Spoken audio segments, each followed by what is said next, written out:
Cari maklumat dan berita politik yang bebas, kupasan yang tepat, panas. Dapatkannya secara eksklusif hanya di Jom Channel. Komitmen kami, pentasan berita Isnin hingga Jumaat. Berbicara dan isu semasa, kami garapkan secara langsung. Panel-panel berkaliber dan profesional. Interaktif, pandangan anda kami raikan. Jangan lupa bersama kami di setiap hujung minggu dalam edisi khas mingguan. Jom Channel, moving forward, sharing a new experience.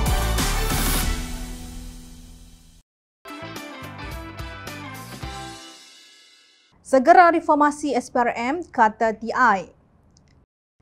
Transparency International Malaysia (TI) merupakan sebuah badan bebas, bukan kerajaan yang komited memerangi rasuah. Manakala Indeks Persepsi Rasuah (CPI) ialah penunjuk global utama rasuah sektor awam yang memberikan gambaran tahunan tahap relatif rasuah di 180 negara dan wilayah. Indeks untuk 2020 menggunakan 13 penilaian pakar dan tinjauan ahli perniagaan. Menurut TI, CPI tahun ini menonjolkan kaitan antara rasuah, demokrasi dan hak asasi manusia. Beberapa aspek yang mungkin turut terdedah dalam jenayah rasuah atau penyalahgunaan kuasa seperti persepsi orang awam dan pengubahan wang haram tidak dimasukkan ke dalam pengukuran CPI. This survey is mainly focused on public sector corruption. The views, the perception of business people when they deal with the public sector.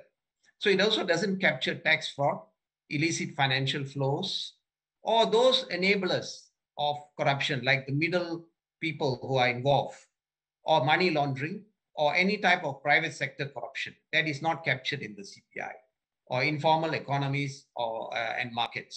Di dalam laman rasminya, TI menyenaraikan beberapa faktor yang dilihat menyumbang ke arah kemerosotan dalam Indeks Persepsi Rasuah 2021. Semua faktor tersebut berpunca daripada dua perkara, iaitu pertama, kurangnya kehendak politik pihak kerajaan untuk melaksanakan reformasi institusi bagi memerangi rasuah, dan kedua, kerajaan lebih mengutamakan politik kepartian berbanding dengan memerangi rasuah. Tindakan atau tiada tindakan oleh pihak kerajaan itu telah melahirkan kesan buruk terhadap kelakuan politik dan prestasi sektor awam. Kita lihat beberapa contoh yang sangat menonjol yang disebut oleh Transparency International dalam perkara reformasi institusi. Sehingga hari ini masih tidak ada usaha kerajaan untuk membawa usul berhubung pembiayaan politik di Dewan Rakyat. Oleh kerana itu, politik wang bermerajalela sama ada dalam pilihan raya maupun sebagai ghanimah untuk membeli kesetiaan. Sehingga kan kita melihat ahli politik tanpa pengalaman yang relevan dilantik menjadi anggota syarikat berkaitan kerajaan dan pelaburan kerajaan GLC atau GLIC.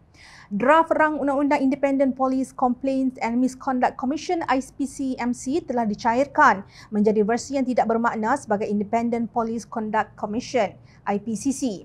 Akta rahsia rasmi OSA masih diguna pakai yang menyebabkan kurangnya ketelusan dalam hal berkepentingan awam seperti kontrak rundingan terus.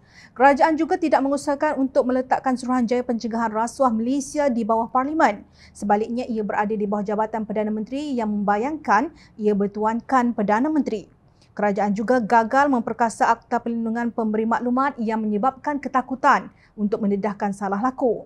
Akta Perlindungan Memberi Maklumat 2010 telah digubal bertujuan untuk memerangi rasuah dan salah laku, lain dengan menggalakkan pemudahan pemberi maklumat membuat pendedahan kelakuan tidak wajar, melindungi orang yang membuat pendedahan daripada tindakan yang memudaratkan dan memastikan supaya pendedahan tersebut disiasat dan diurus dengan sewajarnya. Sementara itu, dalam perkara kepentingan politik kepartian, kita menyaksikan beberapa tindakan yang nampak sangat dangkal. Antaranya, mahkamah melepaskan tanpa membebaskan sesetengah individu yang didakwa dalam kes berprofil tinggi memberi persepsi negatif berhubung perjalanan proses undang-undang di Malaysia. Ini kerana individu berkenaan mempunyai hubungan dengan ahli politik di mana dalam masa yang sama, Jabatan Peguam Negara gagal memberi penjelasan. Parlimen telah digantung semasa proklamasi darurat. Didapati dana besar telah dikeluarkan pada waktu tersebut tanpa perbahasan di Parlimen. Kes perdagangan manusia wang kelian dan kes pembinaan kapal Littoral Combat Ship LCS pula seolah-olah mahu disapu di bawah tikar. Kerajaan juga dilihat gagal mematuhi peraturan kewangan seperti yang didedahkan laporan Ketua Audit Negara. Malah, tiada tindakan dilihat telah diambil terhadap mereka yang telah menyalahgunakan kedudukan dalam pengurusan kewangan sektor awam.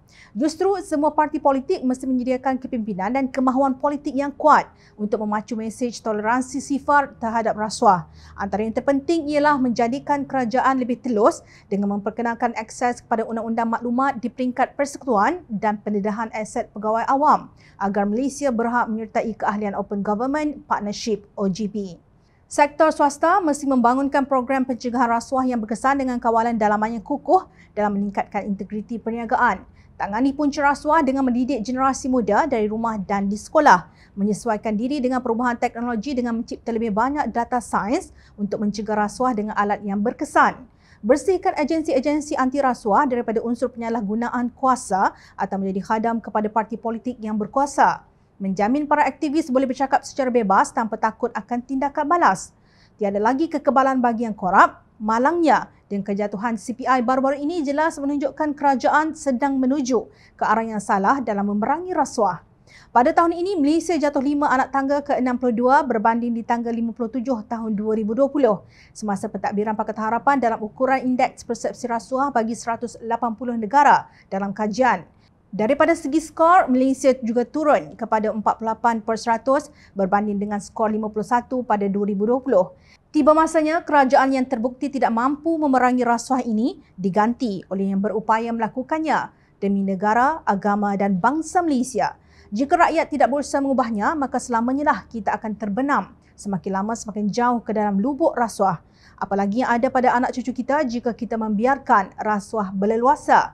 Takkan kita tidak rasa malu dengan negara-negara miskin dalam dunia ketiga di benua Afrika yang kini lebih baik prestasi mereka dalam memerangi rasuah.